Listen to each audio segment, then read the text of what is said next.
Hello, you are watching Shalom World News. I'm Rudy McLennan coming to you from Glasgow, Scotland. Here are the latest headlines from around the world.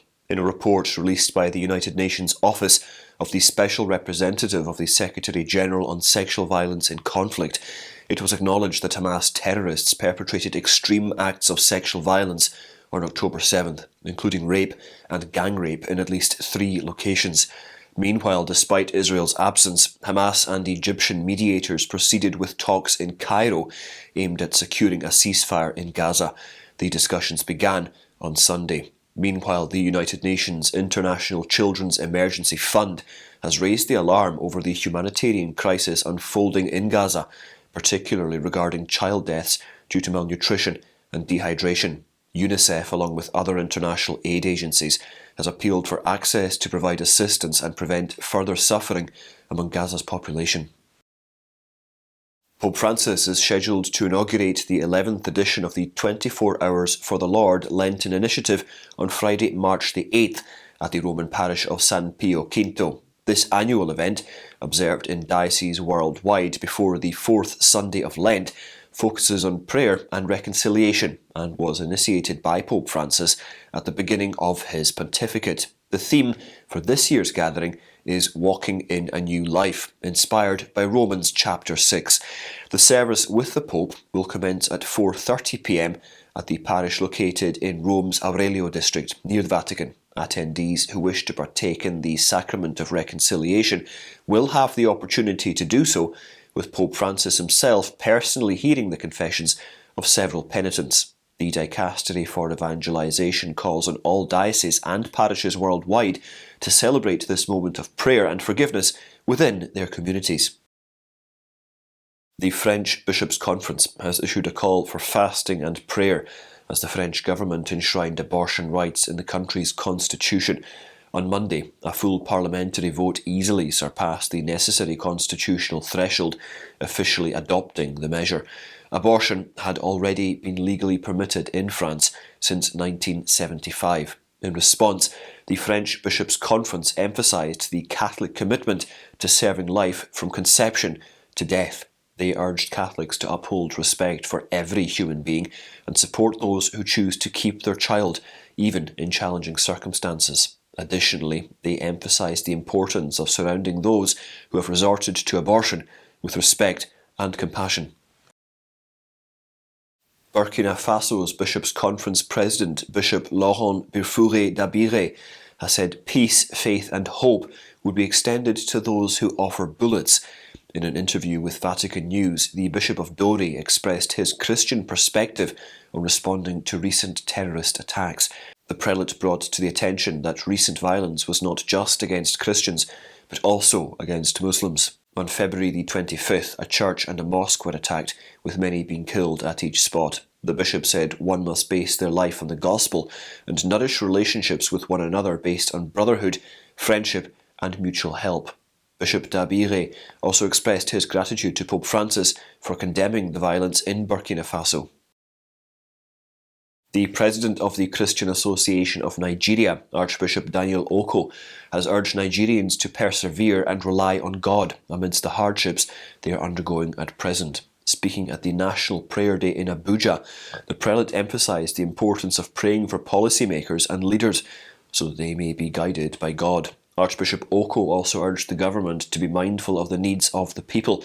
The guest speaker, Prophet Isa el-Buba, asked the people to pray for divine intervention, as prayer is the only solution to the challenges faced by the nation. He assured them that wisdom from above can replenish the exhausted minds of the leaders of the country.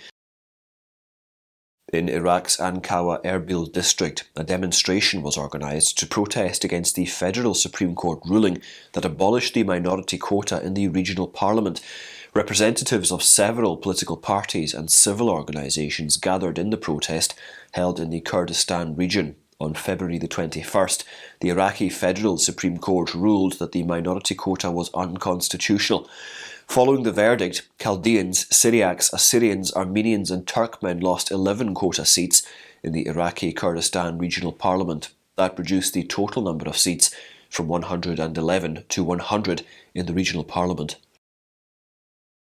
In the US state of Missouri, Attorney General Andrew Bailey has filed a lawsuit against Planned Parenthood for trafficking minors to obtain abortion without parental consent.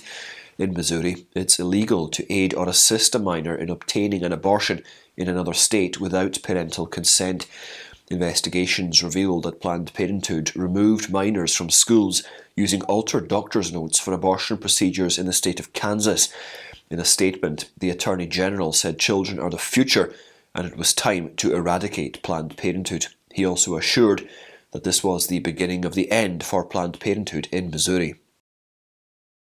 A recent study from Finnish researchers suggests that providing transgender drugs or surgeries to adolescents may not effectively address the underlying mental health issues faced by youths who are grappling with their gender identity. The study examined mortality rates, including suicides, among Finns under the age of 23 seeking psychiatric help for gender identity concerns from 1996 to 2019. They found that the suicide rate among adolescents who had recourse to psychiatric help was low. The researchers suggest this is indicative that young people struggling with gender identity often have underlying psychological challenges. In a moving incident of forgiveness, the father of Josiah Kilman, who was strangled to death in his college dorm room, urged his son's peers to embrace forgiveness as it's at the core of Jesus' teachings. Josiah Kilman, who was an 18-year-old student of Campbellsville University, was a promising athlete and wrestler. Charles Escalera, an engineering student and fellow member of the school's wrestling team, has been charged with his murder. Joe Kilman, who is the father of the victim, said to students gathered at the university chapel that he challenged them to choose forgiveness, because in that forgiveness we become the light of Jesus. With the support of the Scottish bishops, the Catholic bishops of Malawi have launched a new project to help 4,500 families buy food in the country. In an initiative called the Cash Transfer Project, the Scottish Catholic International Aid Fund, the official overseas relief and development agency of the Scottish Church, welcomed a grant of £250,000 from the Scottish Government to aid in providing cash grants to people in Malawi. The project, administered by the Catholic Development Commission, will provide sums of money to families as a short-term solution to hunger. Malawi is ranked 88th out of 125 countries in the Global Hunger Index. Following Russian opposition leader Alexei Navalny's death in prison, UN Human Rights Chief Volker Turk on Monday warned of repression of independent voices in Russia. Navalny, a critic of Russian President Vladimir Putin, died in prison last month while serving a 19-year sentence on charges of extremism. Though the cause of his death was not disclosed, prison officials claim Mr. Navalny died suddenly. Mr. Putin, whose administration has a history of exiling or detaining critics, was blamed for Navalny's death by numerous Western leaders. Mr. Turk, who criticised the Putin administration for prosecuting people for expressing their views on social media, called for a swift and comprehensive review of those detained for exercising their fundamental freedoms and an immediate end to repression. Despite President Nicolas Maduro's affirmation that Venezuela will hold elections in 2024, church representatives in the country are sceptical if Mr. Maduro's government will allow a free and transparent electoral process to take place.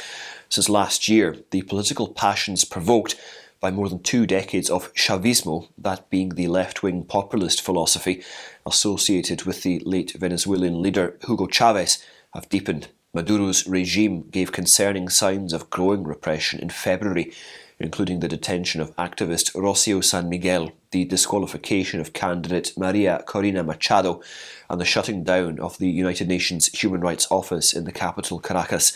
While some priests support the administration's policies and ideology, other Catholic leaders have been vocal opponents of Mr. Maduro for some time.